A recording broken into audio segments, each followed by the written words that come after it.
Nestled between jagged hills and choked by perpetual mist, the village of Bitterwell was not a place strangers lingered.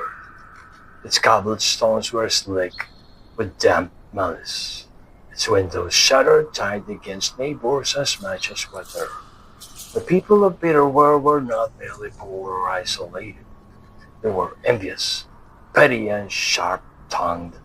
Their hearts gnawed like the roots of the dead elms that lined the crooked lanes.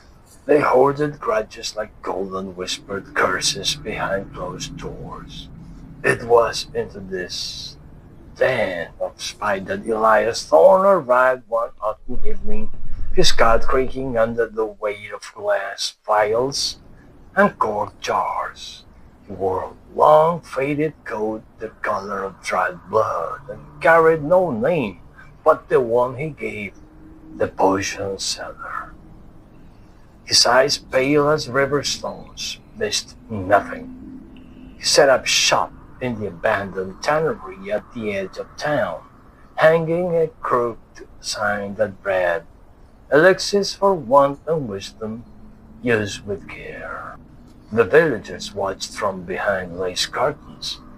They scoffed, "Charlatan," muttered old man Crier. "Snake oil," hissed Marla Boss, who'd once poisoned her sister's prized soul out of jealousy. But curiosity always proved stronger than contempt. The first to come was Jem Pike, a wiry boy with hollow cheeks and a hunger for revenge. His neighbor's dog had torn his only pair of boots to shreds, and Jem wanted it gone permanently.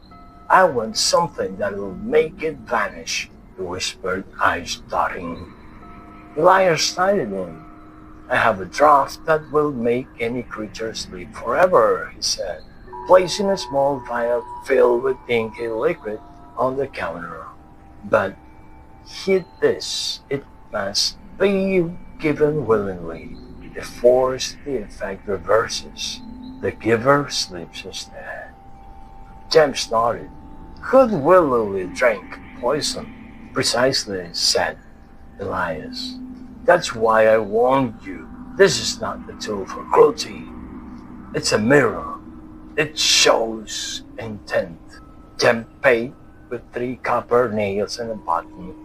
That night he tried to pour the potion into the dog's water bowl.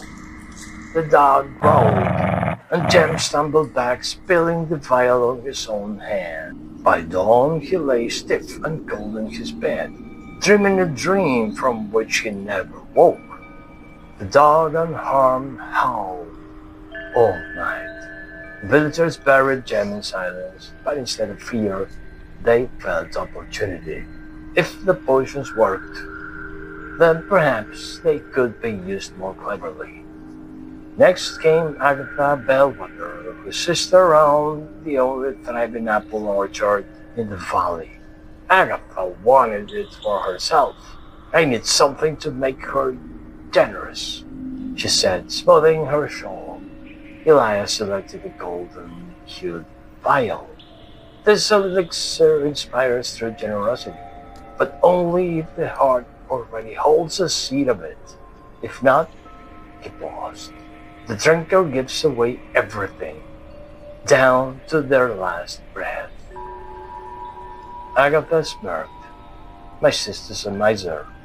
She'll choke on her own greed." She slipped the potion into her sister's tea. By sunset, the sister had given away her house, her clothes, her shoes, and then, weeping, walked into the woods barefoot, never to return. Agatha took the orchard, but that night, as she lay in her sister's bed, she heard scratching at the door. When she opened it, nothing was there. But the next morning, every apple on every tree had turned to black ash. Still the villagers came. Tom Griggs wanted beauty. He drank a shimmering silver potion that promised radiance beyond envy.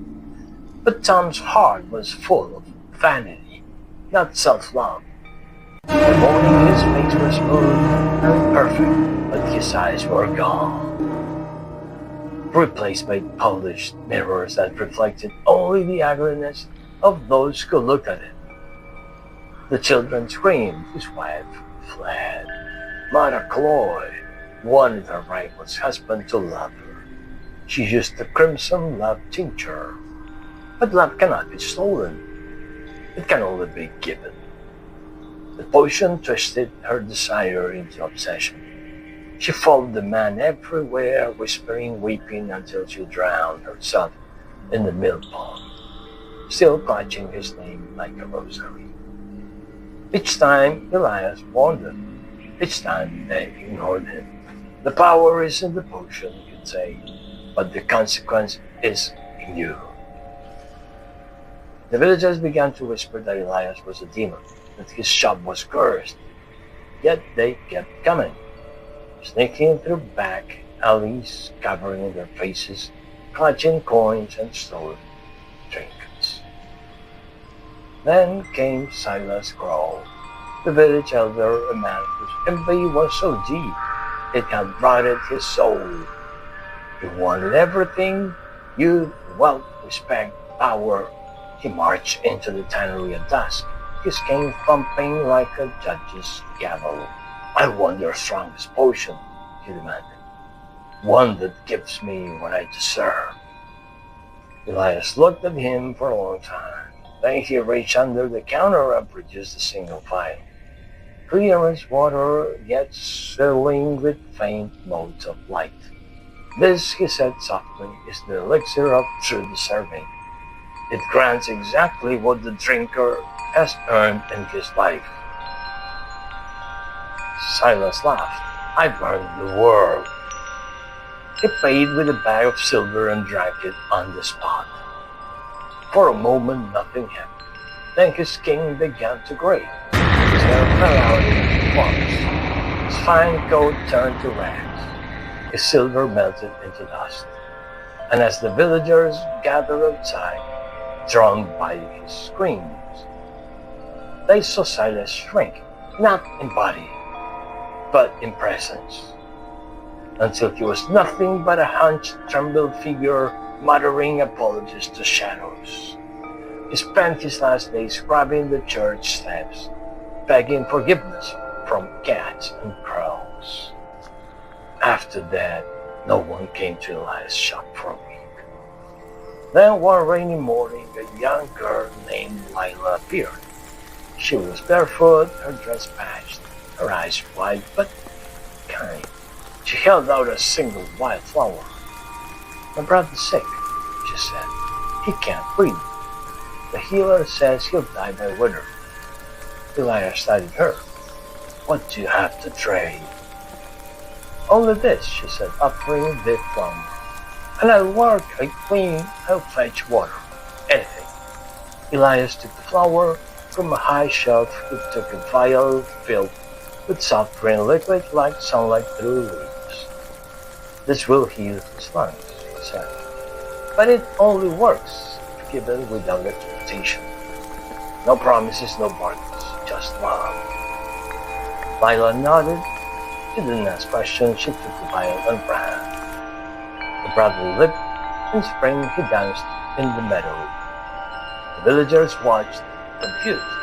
Why had she been spared the curse? Elias packed his card the next day. The mist lifted as he rolled out of Bitterwell, his wagon silent.